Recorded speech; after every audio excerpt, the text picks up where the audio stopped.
semuanya, kembali lagi di video pembelajar. Pada hari ini saya akan sharing sedikit dari buku dan artikel yang saya baca mengenai kecerdasan emosi atau EQ. Apakah EQ ini juga bisa menjadi salah satu tolak ukur atas kesuksesan dan keberhasilan seseorang? Yuk, cek penjelasan berikut. Biasanya IQ atau Intelligence Quotient dijadikan sebagai tolak ukur atas keberhasilan dan kesuksesan seseorang. Namun ternyata faktanya tes IQ saja tidak cukup untuk menggambarkan hal tersebut. Karena itu peneliti memperluas definisi kecerdasan untuk memasukkan seperangkat keterampilan yang lebih luas. 20 tahun terakhir muncul konsep kecerdasan emosional atau IQ sebagai cara untuk menggambarkan seperangkat keterampilan tersebut. Konsep emotional intelligence pertama kali diperkenalkan oleh seorang psikolog bernama Peter Salovey dan John Mayer pada sebuah artikel di tahun 1990 yang kemudian menjadi populer lewat buku yang ditulis oleh Daniel Goleman yang berjudul Emotional Intelligence: Why It Can Matter More Than IQ. Dalam bukunya, Goleman juga menyebutkan bahwa kecerdasan emosional adalah kemampuan seseorang untuk mengatur kehidupan emosinya dengan intelijensi dan menjaga keselarasan emosi serta mengungkapkannya melalui keterampilan-keterampilan seperti kesadaran diri, pengendalian diri, motivasi, empati, dan keterampilan sosial. Emotional intelligence yang berkualitas cukup diperhitungkan di dunia pekerjaan agar setiap individu di dalam perusahaan itu dapat menghasilkan kinerja yang berkualitas. Sederhananya, baik atau tidaknya pekerjaan yang Anda lakukan secara tidak langsung akan dipengaruhi oleh kualitas emotional intelligence yang Anda miliki. Dapat dibuktikan dari penelitian, ternyata kecerdasan emosional menyumbang 80% dari faktor penentu keberhasilan seseorang, sedangkan 20%-nya dipengaruhi oleh kecerdasan intelektual.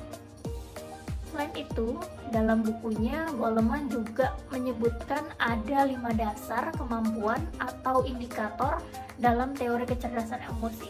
Di antaranya yang pertama adalah mengenali emosi diri, yaitu menyadari perasaan atau keadaan yang dialami orang lain dan pengaruhnya terhadap orang lain.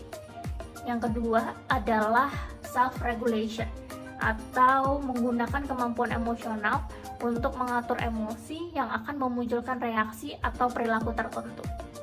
Keadaan yang ketiga atau indikator yang ketiga adalah internal motivation, yaitu mengambil keputusan sebagai bentuk optimisme, rasa penasaran, dan keinginan untuk mencapai sesuatu. Indikator yang keempat adalah empathy, yaitu memahami emosi orang lain dan menggunakan kemampuan ini untuk merespon orang berdasarkan tingkat emosinya. Yang kelima adalah social skill, yaitu menggunakan kemampuan emosional untuk membangun hubungan sosial yang kuat dengan sekitarnya. Selain itu, kira-kira faktor apa aja sih yang bisa mempengaruhi kecerdasan emosional? Ada 2 faktor yang bisa mempengaruhi, yaitu faktor internal dan faktor eksternal. Faktor internal itu bersumber atau berasal dari diri individu itu sendiri, bisa dari jasmani maupun psikologisnya. Sedangkan faktor eksternal yaitu berdasarkan dari lingkungan di mana kecerdasan emosional itu berlangsung. Setelah mengetahui pengertian, indikator, dan faktor yang mempengaruhi kecerdasan emosional, lalu selanjutnya kita akan bahas bagaimana cara kita untuk meningkatkan kecerdasan emosional itu sendiri. Bisa dilakukan berbagai cara, diantaranya mungkin yang bisa kita lakukan adalah dengan cara membaca situasi, lalu selanjutnya mendengarkan dan menyimak lawan bicara, dan juga kita harus siap berkomunikasi, lalu tak usah takut untuk ditolak, mencoba untuk berempati, pandai memilih prioritas, siap mental, ungkapkan lewat kata-kata, bersikap rasional, dan juga fokus ketika melakukan komunikasi itu sendiri. Terima kasih teman-teman sudah menonton video ini sampai habis. Jadi, kalau menurut teman-teman lebih penting mana? IQ atau EQ? Boleh tulis jawabannya di kolom komentar di bawah ya. Sampai jumpa di video selanjutnya.